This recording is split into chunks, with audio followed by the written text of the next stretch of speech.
Census 2011 SSC favourite question. So census అనేది every 10 ఇయర్స్కి ఒకసారి చేస్తారు. అండ్ 2011 సెన్సస్ అనేది 2001 నుంచి 2011 వరకు జరిగిన పాపులేషన్ గ్రోత్ని చూపిస్తుంది. అండ్ ఈ ఇయర్ అనేది చాలా ఇంపార్టెంట్, ఎందుకంటే ఈ టైంలోనే ఇండియాలో మనకు షార్ప్ ఇంక్రీజ్ ఆఫ్ పాపులేషన్ అనేది మనం చూసాము. మొట్టమొదటిసారి సెన్సస్ అనేది 1872లో మయో ఆధ్వర్యంలో జరిగింది. అతన్ని షేర్ ఆఫ్ఘన్ అనే అతను చంపేశాడు. 1881లో లార్డ్ రిపన్ అనే అతను చేశారు. ఇతన్నే father of local self government అని కూడా అంటారు. తరువాత హెన్రీ వాల్టర్, ఇతను దాకాకు సంబంధించిన అతను, ఇతన్ని ఫాదర్ ఆఫ్ ఇండియన్ సెన్సస్ అని కూడా పిలుస్తారు. సో సెన్సస్ని కండక్ట్ చేసే వాళ్ళు 2 పోస్ట్ని హ్యాండ్ ఓవర్ చేసుకుంటారు: office of registrar general and census commission. Present మన సెన్సస్ కమిషనర్ ఎవరంటే ఎంకే నారాయణ. 2011లో సెన్సస్ కండక్ట్ చేసినప్పుడు సెన్సస్ కమిషనర్ వచ్చేసి చంద్రమౌళి.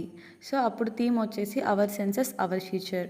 పాపులేషన్ వైజ్ చూసుకున్నట్టయితే హైయెస్ట్ పాపులేటెడ్ స్టేట్ వచ్చేసి యూపీ తర్వాత Maharashtra, Bihar, West Bengal. Lowest population state వచ్చేసి Sikkim.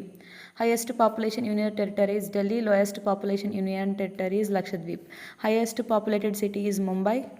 And highest populated district is Thane. Lowest populated district is Dibang Valley. Dibang Valley is located in Arunachal Pradesh. So next criteria వచ్చేసి మనకు growth rate, children sex ratio, child sex ratio, literacy rate and then population density. So next వీడియోలో చూడండి. So like and share and subscribe. Thank you.